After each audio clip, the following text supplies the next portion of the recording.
So for a time this morning, I'm going to teach, and what I am lucky enough to teach are ideas and reflections that come from the wisdom traditions that belong to all of us, that belong to every single one of us without exception.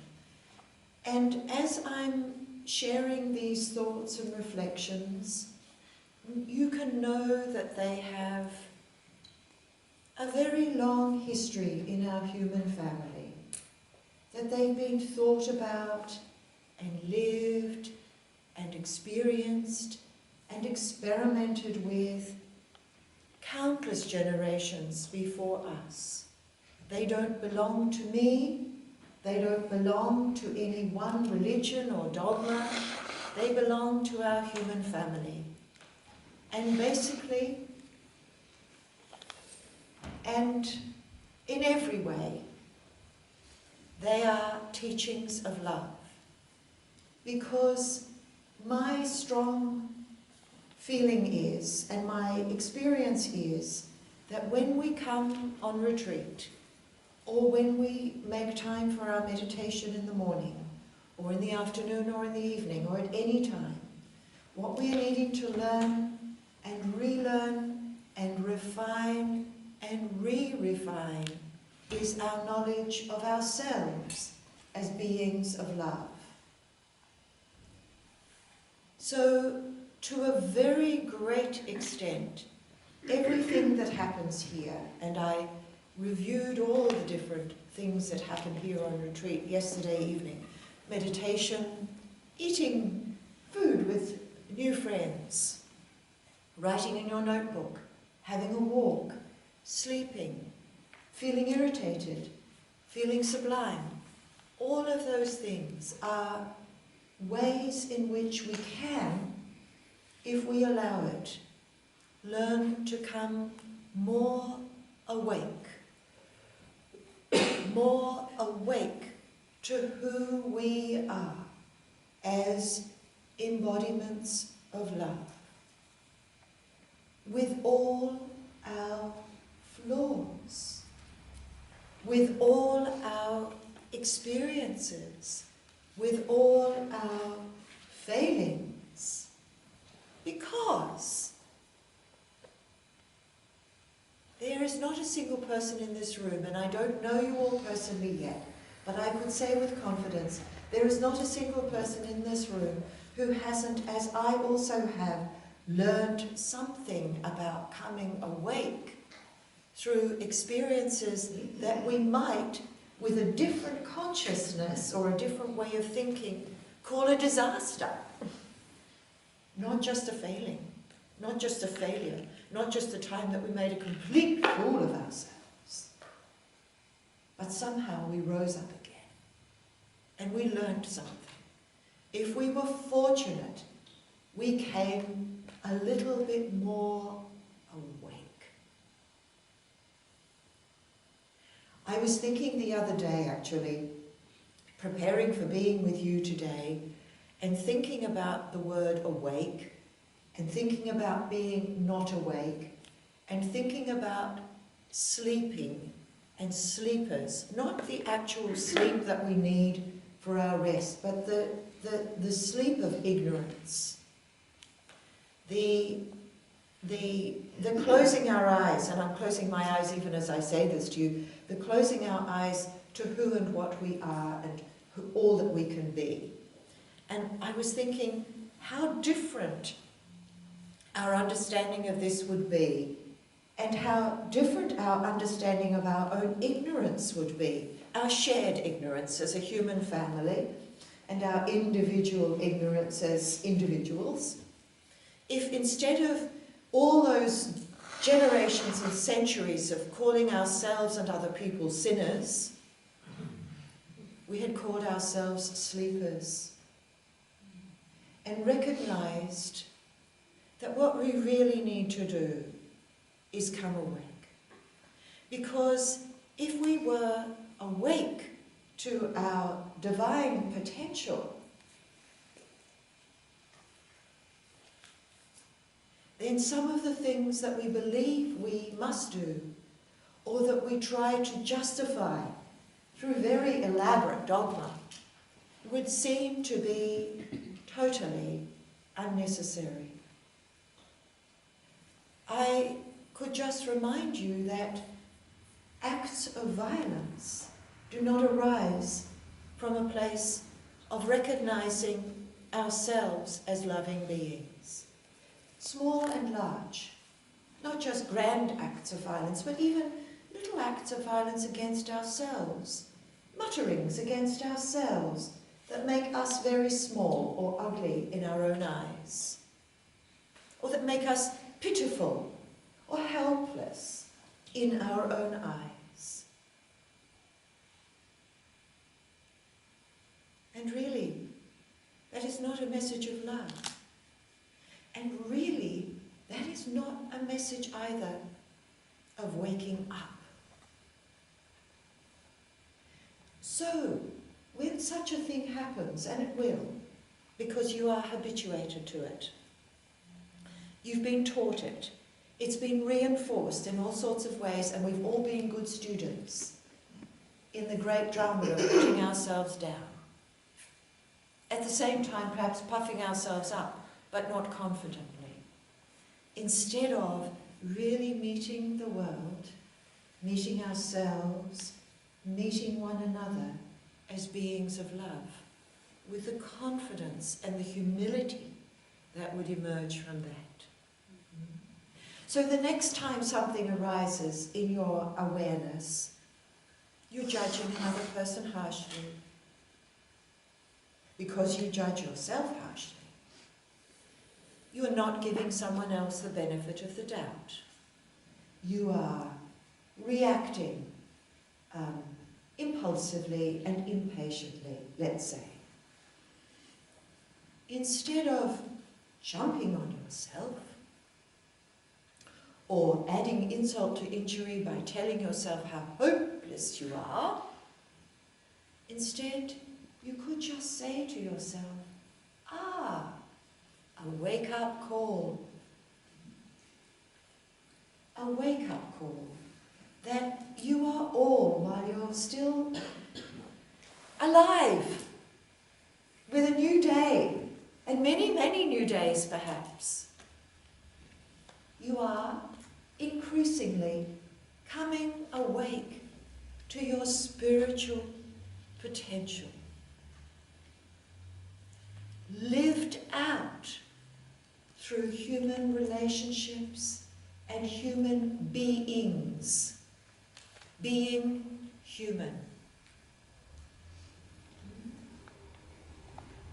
It's an incredible, extraordinary opportunity, isn't it? And we are enormously privileged to be conscious of it. Everybody who has been on a retreat with me before, or perhaps on almost any retreat, you have heard it said, and it can be said over and over again. This is an incredible privilege to realize with some, at least the beginnings of awareness, to begin to realize that you, each one of you, with all your differences and all the uniqueness of your journey, and with all the twists and turns and confusions and dead ends, so-called, which, funnily enough, always give rise to life, and all those crossroad moments when you felt completely inadequate to the moment, all part of waking up to you as an embodiment of love.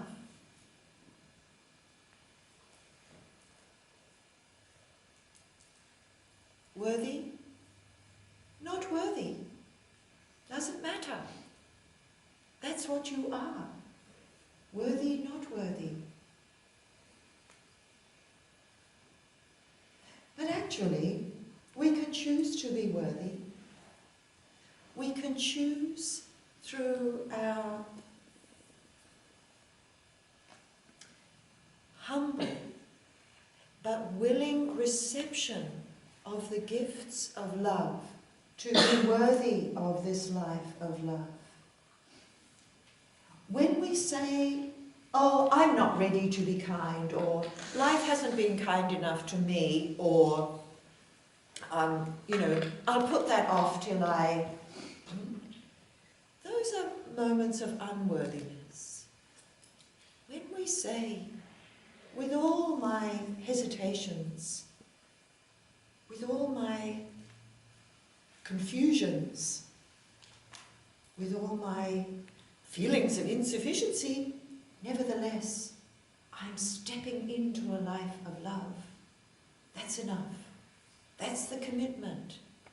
That's the act of will that needs to accompany the life of love. The choosing, which happens on a daily basis. And truly, in times of real anguish, it has to happen on an hourly basis. And sometimes it happens on a moment-by-moment basis.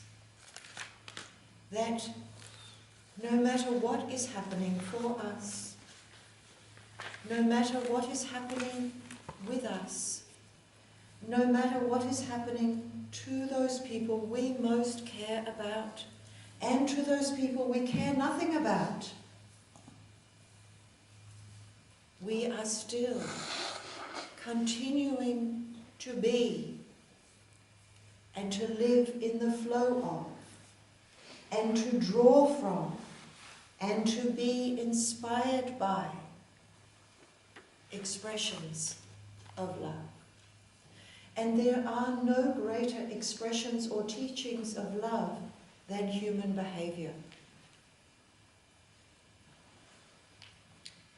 All the words that I could share with you, and I have some beautiful words here, and I'm going to share some of the teachings from other teachers in just a moment. And some of them are exquisite. So exquisite, they can literally change your mind. And when I say change your mind, what I really mean is that they will change the way your mind thinks about itself. That's pretty powerful, isn't it? That some words could so truthfully describe your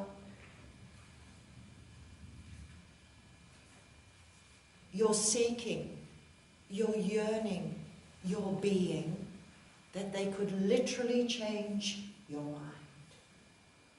And of course, the true miracle is that when they change your mind about yourself and who you are,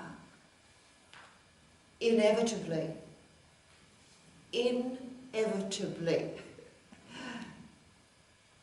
it also changes your mind about how you see one another.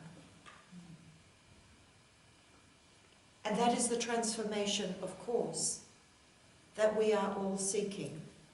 Not that we alone will know who we are as embodiments of love.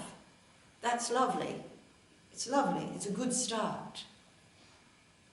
But that's not where the story finishes, because it only makes sense if we then also are prepared to say, and so are you. So the finest teacher that you will have of this is not just those exquisite words and what they're doing to your mind, how they're working on through your spirit on your mind, but also this vast range of experience that we call human behavior. This is also what we are learning from. We learn kindness, for example, not as an abstraction. I could say to you, grow up and be kind. I could. Probably somebody has said that in the past. Grow up and be kind. Don't be selfish. Think of others. A good person is selfless. All these things are said.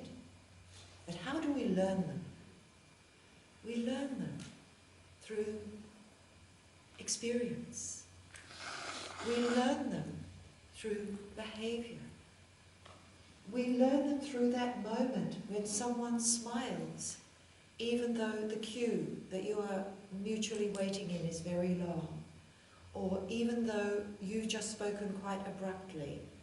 We learn them through someone else's ability to be patient. We learn them through discovering patience in ourselves. We learn them through not reflecting endlessly on the mean things someone said to us when we were in Form 4, or maybe even last year, to be very recent, but much more reflecting on how we felt when someone was kind, and how empowered we are to express that to others.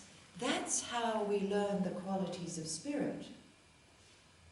Not just through thinking about them. We learn them through living them.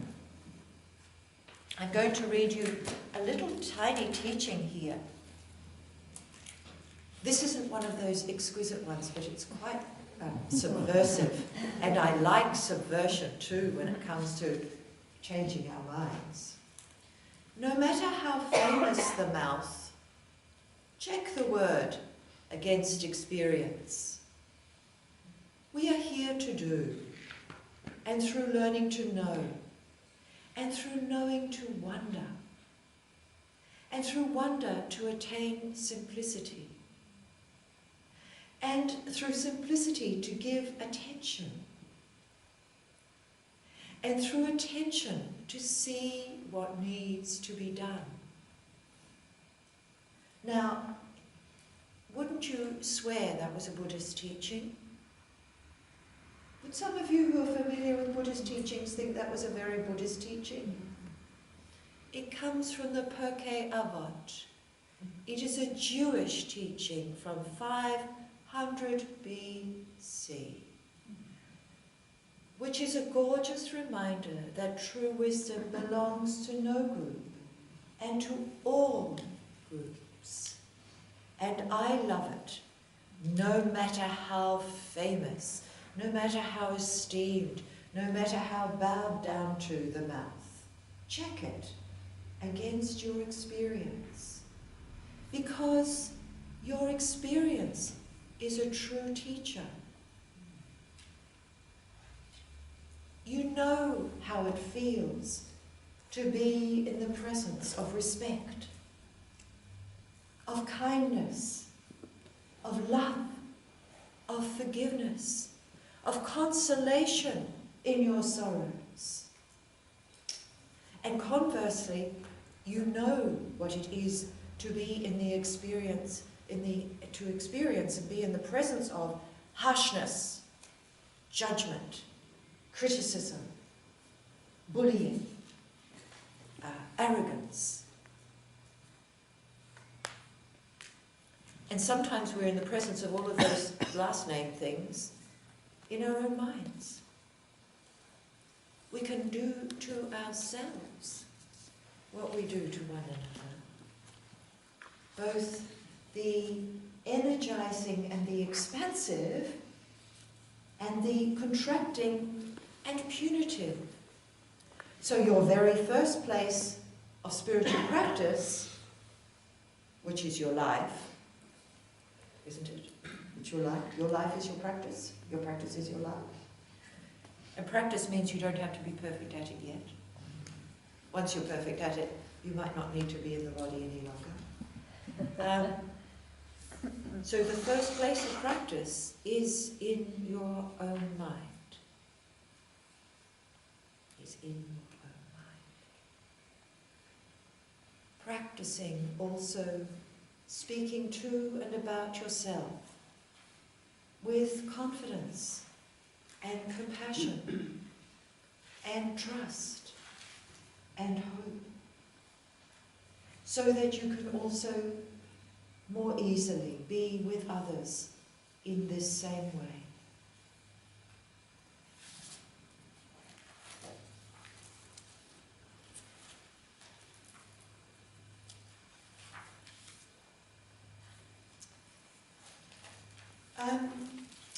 There is such a wonderful teaching that this time it does come from the Buddha, or at least it's attributed to the historical Buddha, who, not coincidentally, lived about the same time as whoever wrote those wonderful lines in the Perkei Avot, which literally means teachings of the fathers, but we can read it to mean teachings of the fathers and of the mothers, given that wisdom doesn't lodge itself in one gender any more than in one religion. And these questions, some of you might even have heard them before, but again, we can come to them so freshly because the story goes that Siddhartha, who was the historical Buddha, whose entire mission, to use a very contemporary word, his entire mission was about waking people up.